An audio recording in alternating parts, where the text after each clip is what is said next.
Breaking చూస్తున్నాం. Delhi liquor scam కేసులో CM Arvind Kejriwal కు ఈడీ మరోసారి నోటీసులను జారీ చేసింది. మార్చి 4వ తేదీన తమ ఎదుట హాజరు కావాలని ఆదేశించింది. కేజ్రీవాల్ కు ఈడీ సమన్లు పంపడం ఇది 8వసారి అయింది. అయితే అంతకంటే ముందు 7 నోటీసులను కేజ్రీవాల్ తిరస్కరించారు. 7వ సమన్లలో భాగంగా సోమవారం ఆయన ఇన్వెస్టిగేషన్ కు హాజరు కావాల్సి ఉండగా ఈ వ్యవహారం కోర్టు పరిధిలో ఉన్నందున విచారణకు రావడం లేదని తేల్చి చెప్పారు.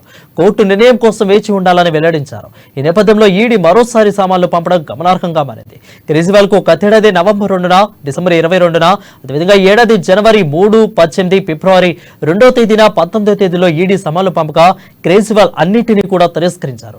కేవలం తనను అరెస్ట్ చేసే ఉద్దేశంతో ఈడీ సమన్లు పంపించిందని ఆరోపించారు. దీంతో ED rows avenue court petition దాఖలు చేశారు. దీనిపై మార్చి 16న విచారణ జరగనుండగా కేజ్రీవాల్ కోర్టులో హాజరు కానున్నారు.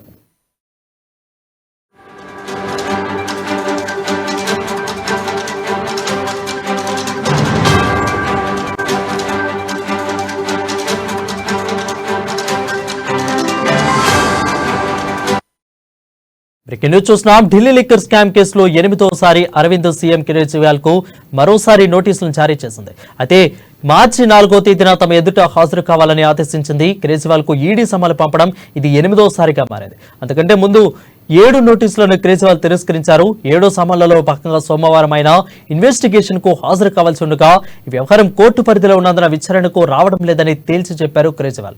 కోర్టు నిర్ణయం కోసం వేచి చూడాలని వెల్లడించారు. ఈ నేపథ్యంలో ఈడీ మరోసారి సమన్లు పంపడం గమనార్హంగా మారింది. కేజ్రీవాల్ కు గతేడాది నవంబర్ 2న, డిసెంబర్ 22న, అదేవిధంగా ఏడాది జనవరి 3, 18, ఫిబ్రవరి 2వ తేదీ, 19వ తేదీలలో ఈడీ సమన్లు పంపగా కేజ్రీవాల్ వాటన్నిటిని కూడా తిరస్కరించారు. కేవలం తనను అరెస్ట్ చేసే ఉద్దేశంతో ఈడీ సమన్లు పంపించిందని ఆరోపించారు. దీంతో ఈడీ అవెన్యూ కోర్టులో పిటిషన్ కూడా దాఖలు చేశారు. దీనిపై మార్చి 16న విచారణ జరగనుండగా కేజ్రీవాల్ కోర్టులో హాజరు కానున్నారు.